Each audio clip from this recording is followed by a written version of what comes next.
आज सदन पटल पर प्रस्तावित विषय पर अपना वक्तव्य देने के लिए उपस्थित हूं। मान्यवर, मैं अपने वक्तव्य को प्रारंभ करने से पहले इस सभा से एक प्रश्न पूछना चाहूंगा।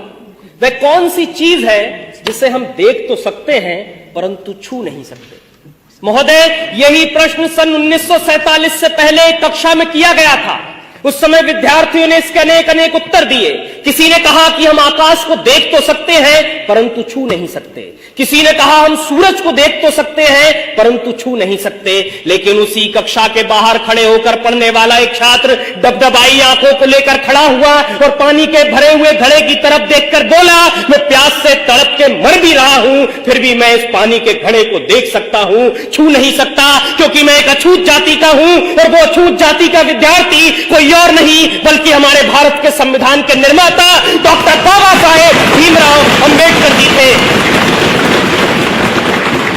आज 75 वर्षों के बाद कक्षा भी वही है, सवाल भी वही है, पानी का घड़ा भी वही है, परंतु अगर कुछ बदला है तो वो ये कि किसी भी जाति का छात्र हो वो सबके साथ में बैठकर पढ़ भी सकता है, खेल भी सकता है, पानी भी पी सकता है और इतना ही नहीं, इस देश के सर्वोच्च पद पर बैठकर एक आदिवासी महिला राष्ट्रपति के रूप में प्रगति का मार्ग प्रशस्त कर सकता है। ये ताकत दी है हमको हमारे संविधान ने। जब जब बात हमारे अधिकारों की आई है तब तक संविधान ने हमारी रक्षा करी है।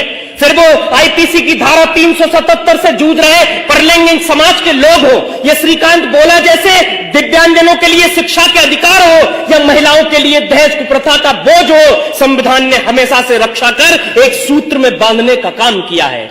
मान्यवर, भारत के संविधान की लोकतांत्रिक यात्रा बहुत लंबी रही है।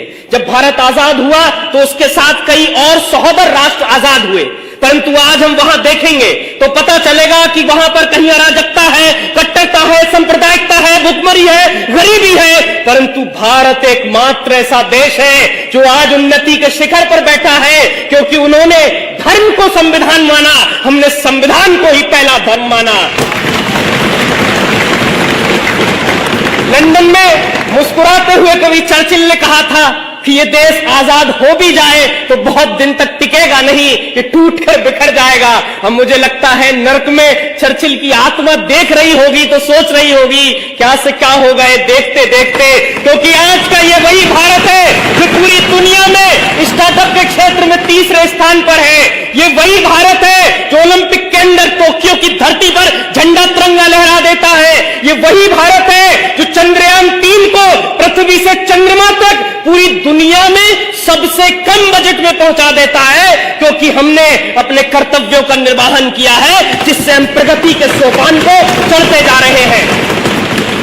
और अगर इसी तरह से इस देश का प्रत्येक नागरिक अपने कर्तव्यों का निर्वहन करता रहा तो यकीन मानिए 2047 तक विकसित भारत का लक्ष्य एक सूक्ष्म मात्र होगा।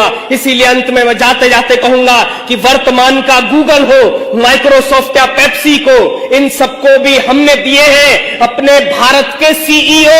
अब भी पूरी दुनिया में सबसे ज्यादा डॉक्टर्स हमारे हैं। खेल जगत में चमकने वाले भी भारत के सितारे हैं। अपने पौरुष के बल पर दुनिया को सदा बतलाएंगे, विश्व गुरु हम कल भी थे, आज भी हैं और सदा कहलाएंगे।